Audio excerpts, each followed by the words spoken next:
Yoga es un personaje que sufre, no para de sufrir. Pierde a su mamá, conoce a su papá y lo trata sin ningún afecto, mata a su maestro, mata a su amigo de infancia y Yoga sigue sufriendo. Es alguien con muchos traumas personales que lo atan al pasado y que más de una vez le impiden superarse a sí mismo. Sin embargo, cuando llegamos al manga Next Dimension, la última versión que tenemos de Yoga es de alguien que ya no parece estar sometido al sufrimiento. Ha superado sus traumas del pasado y ha evolucionado muchísimo como personaje. ¿Por qué es así? ¿Cuál es ese camino de evolución? Eso es lo que quiero preguntarme en este video para intentar comprender cómo es que Yoga alcanza esa madurez. A lo largo de la historia él va cometiendo varios errores, pero también va aprendiendo de ellos. Y si pensamos más allá del meme de Yoga sufriendo en cualquier circunstancia que le presenta la vida, creo que podemos descifrar, al menos en el sentido más esencial, qué significado ha tenido para él ese sufrimiento y cómo es que aprendió a superarlo.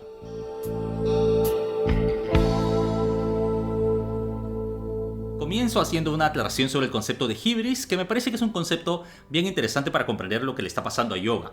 El concepto de hibris lo heredamos del griego antiguo y suele traducirse como desmesura. Básicamente, quien comete la hibris es aquella persona que se cierra en sus propias ideas, que no tiene disposición para dialogar con nadie. Es una postura bien dogmática, la postura de la hibris es una postura de soberbia incluso, en donde no hay espacio para la prudencia, no hay espacio para la reflexión, no hay espacio para escuchar otras opiniones. Ese es el sujeto con hibris, el sujeto que se asume a sí mismo como completo y por lo tanto no dialoga con nadie y por lo tanto asume que no necesita ninguna ayuda. Ejemplos de este tipo de comportamiento recomendaría revisarlos en las obras de Sófocles, ¿no? En las tragedias griegas de Sófocles. Sobre todo quizás recomendaría la Antígona y Áyax. Pero bueno, para ir más concreto al punto, cuando recién conocemos a Yoga, al comienzo de la historia, él es un personaje con una gran confianza en sí mismo. Tiene mucha seguridad y vence a muchos de sus enemigos iniciales con orgullo y a veces hasta con arrogancia. Así derrota a Ichi de Hydra, por ejemplo, en el Torneo Galáctico, y de esa forma también al Cisne Negro y hasta al Santo de Plata Babel de Centauro. Y creo que es precisamente esa actitud la que hizo que se convierta en el personaje favorito de muchos. Pero a la vez, esa gran confianza se manifiesta muchas veces como hibris, es decir, como soberbia o desmesura. Eso ocurre, por ejemplo, cuando en el Torneo Galáctico, al menos al inicio, subestima totalmente a Seiya y a Shiryu, o también luego, cuando no considera el peligro que supone enfrentar a Ikki. Y por supuesto, cuando está cruzando los 12 templos, esa hibris que no se detiene a pensar es lo que lo lleva a ser el primer derrotado de los Santos de Bronce. Ahora, ¿a qué responde esa actitud? ¿Por qué Yoga tiene esa exagerada autoconfianza? Desde un análisis más psicológico, diría que tal actitud es el producto del esfuerzo que él está realizando por esconder a los demás y a sí mismo sus propias carencias. La hibris de Yoga es una máscara que cubre algo que está quebrado en su persona y que le es muy difícil de aceptar. ¿Qué es eso que está quebrado en Yoga? Pues la pérdida de su madre. Yoga la vio morir, la vio hundirse con el barco y lloró desesperado mientras sentía que lo más importante de su vida se iba frente a sus ojos. Este es el trauma que define la vida de Yoga, porque lo cierto es que él nunca la dejó ir. Yoga no ha aceptado la muerte de su madre, no ha sabido guardar duelo por ella, y esto es muy importante y muy triste. El duelo sirve para superar la pérdida. El duelo es el proceso a través del que nos despedimos de quien ya no está con nosotros y nos preparamos para seguir adelante, aceptando que nuestras vidas ahora deben desarrollarse con esa ausencia. En el duelo, aceptamos la falta como parte de nuestras vidas. Yoga no ha guardado duelo y por eso no ha aceptado la pérdida de su madre. Recordemos que la motivación que tiene Yoga para convertirse en santo es exclusivamente la de alcanzar el poder que le permita romper el suelo de hielo de Siberia, para poder ir a visitar a su madre en el fondo del mar. Para eso es que Yoga ha entrenado por años y se ha sacrificado tanto. Su vida está dedicada a negar la pérdida de su madre, a escapar del duelo que le permita seguir adelante.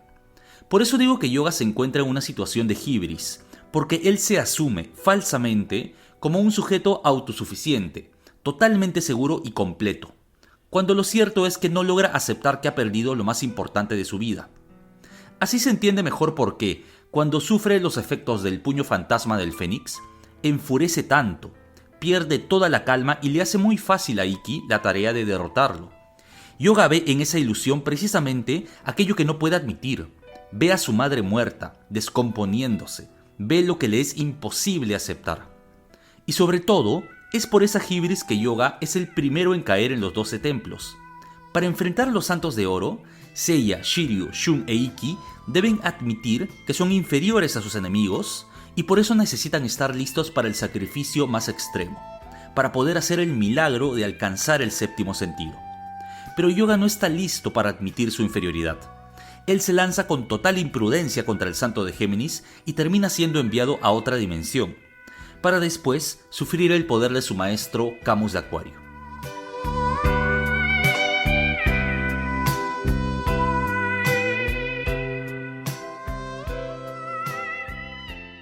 La lucha entre Yoga y Camus en el templo de Acuario es una de las más épicas y emotivas de todo Saint Seiya. No solo son dos guerreros que están listos para dar la vida, sino que además nunca dejan de tener esa relación de discípulo y maestro, con Camus insistiendo constantemente en darle lecciones a Yoga.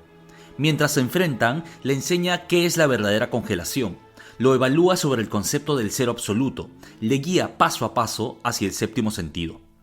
Y a la base de todo esto se encuentra la enseñanza más fundamental que quiere dejar Camus en su discípulo. Yoga debe dejar partir a su madre, para convertirse no solo en un mejor guerrero, sino además en una mejor persona. Para lograr ese propósito, Camus es muy duro con Yoga. No le muestra ninguna compasión y le revela que fue él quien hundió el barco de su madre hasta lo más profundo del océano, para que no pueda alcanzarla nunca más. Camus quiere eliminar ese punto débil de su discípulo, su sentimentalismo y su incapacidad para dejar atrás el pasado. Quizás pueda considerarse que la actitud de Camus es demasiado cruel, pero yo creo que no es así. Camus realmente quiere a Yoga y desea que deje de estar atado al trauma que lo ha marcado desde pequeño. Desea que Yoga se adueñe finalmente de su vida. Seguramente la estrategia de Camus no es la más adecuada de acuerdo a los cánones de la psicología contemporánea, pero sí es una estrategia propia de lo que para Kurumada es una persona valiente y sincera consigo misma. Alguien que enfrenta sus problemas, no escapa de ellos, asume su responsabilidad y no permite que nada ni nadie interfiera en la lucha por la justicia. Esto es lo que Kurumada entiende como ser un verdadero hombre, lo que me parece que no tiene que ver simplemente con el género, sino con los valores tradicionales orientales que, si bien han sido más recurrentemente atribuidos a los hombres, son valores universales. Lo que Kurumada aprecia y promueve es el coraje de vivir con honestidad. Y eso lo vemos también en muchos de sus personajes femeninos. Ocurre sin dudas con Saori en el manga clásico. O lo vemos, y seguro lo seguiremos viendo con Marin en el Next Dimension. O también con personajes de otras obras del maestro, como es el caso de Kiku Takane en Rin Nikakero. Pero bueno, volviendo a Camus. Es por esto que él considera que Yoga no es suficientemente racional y frío, sino que está poseído todavía por sus emociones, por su vínculo maternal. Le dice que debe ser inquebrantable como los glaciares de Siberia. En términos más filosóficos, podríamos decir que Camus quiere que Yoga abandone la hibris y sea más prudente. Aristóteles decía, por ejemplo, que la prudencia tiene que ver con la elección racional por el término medio. Yoga no está en el término medio, sino que cae fácilmente en el extremo de sus emociones. Y para ser más prudente, debe enfrentar su trauma y aprender a guardar duelo.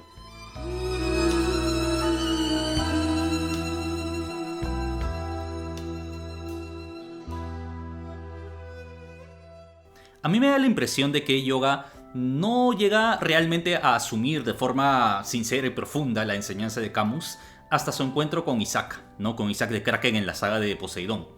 Y este encuentro es bien importante, y además hay que recordar que cuando Yoga se encuentra o se reencuentra con Isaac, no es de la nada, sino que justo antes de eso, Yoga ha sufrido el engaño de Casa de Límnades, quien le ha hecho creer que se está reencontrando con su maestro Camus. Y claro, Yoga en su reencuentro, en su supuesto reencuentro con su maestro Camus, es como que otra vez pierde la compostura y se entrega al llanto y a la emoción, ¿no?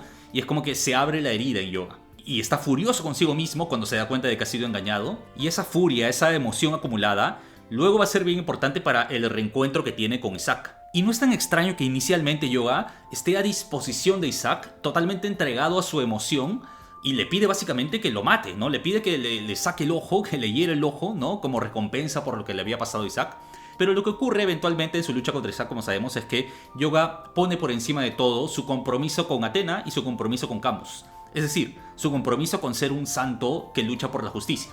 Y eso le permite superar ese momento donde se ha abierto su herida emocional, la herida que tiene en su psique, en su trauma, que le impedía luchar más seriamente contra Isaac. Y creo que es recién en ese momento donde Yoga realmente da un paso adelante en su progreso como personaje, ¿no? Eso no significa que antes no haya venido dando pasos pequeños, ¿no? Los ha venido dando, pero es con Isaac cuando logra derrotarlo y de alguna manera se reencuentra y se reconcilia con él ya en el momento de la muerte de Isaac. En ese momento Yoga da un paso adelante muy importante.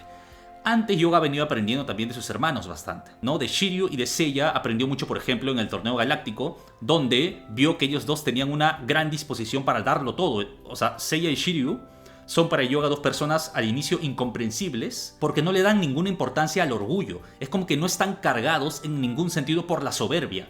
Y Yoga más bien sí está de alguna manera, al menos inconscientemente, cargado por ese orgullo personal. Va a aprender de alguna manera a la fuerza también después de Ikki, ¿no? Cuando se enfrenta a Ikki, Ikki le hace ver y le recrimina y hasta le desprecia a Yoga porque le hace ver que está todavía sometido a sus emociones, está sometido a ese vínculo con su madre que no puede abandonar. Y por supuesto, quizás de quien más va a aprender Yoga va a ser de Shun. En particular con lo que pasa en la casa de Libra. Allí de Shun, Yoga aprende que lo importante es quitar los ojos de uno mismo, quitar los ojos de mi propia grandeza, mi propia soberbia, y más bien hay que darlo todo por el otro, que es básicamente lo que hace Shun. Y entonces quizás por allí puedo interpretar que podemos sacar una enseñanza importante del personaje de Yoga, ¿no? Yoga creo que si algo nos enseña, o entre las cosas que nos enseña, está el ver más allá de esa careta que a veces nos ponemos, en donde pretendemos no tener ninguna falla, pretendemos asumir una postura de hibris, una postura en donde no aprendemos de los otros, no dialogamos con los otros. Yoga aprende, y nos intenta enseñar por lo tanto su personaje, que es importante enfrentar las propias carencias, que es importante no negarlas, es importante admitir la propia vulnerabilidad. Porque claro, ¿cómo es posible aprender y cómo es posible por lo tanto superarse si es que uno no es capaz antes de asumir la propia ignorancia o asumir los propios problemas o las propias carencias? Solamente detectando las propias grietas es que uno va a poder sanarse y por lo tanto crecer. Y creo que por eso es tan importante el tema del duelo en la vida de Yoga, ¿no? Porque el duelo justamente, como ya decía antes, tiene que ver con ese aceptar la falta. El duelo no es olvidar a quien ya se fue. El duelo es más bien aprender a vivir con la ausencia de esa persona que se nos fue. Y en relación a Yoga hay una escena que a mí me gusta mucho que ocurre en la saga de Hades. Justo antes de que Yoga parta hacia el santuario, Yoga está en Siberia y está conmemorando, está hablándole, ¿no? a las almas de las personas que ha perdido, ¿no? A su madre, a Isaac y a Camus. Y dice que aunque él ahora sí tiene el poder para incluso ir hasta donde está hundido al fondo del océano el barco de su madre, aun cuando ahora puede hacerlo, no lo va a hacer. No va a ir a buscar a su madre porque Yoga ha aprendido ahora sí a guardar duelo por ella. Ha aprendido a aceptar que su madre se ha ido. Y ha aprendido a aceptar que Camus e Isaac se han ido. Y ahora lo que tiene que hacer es aprender a seguir viviendo usando como inspiración a aquellas personas que alguna vez estuvieron con él y que le enseñaron a ser quien es.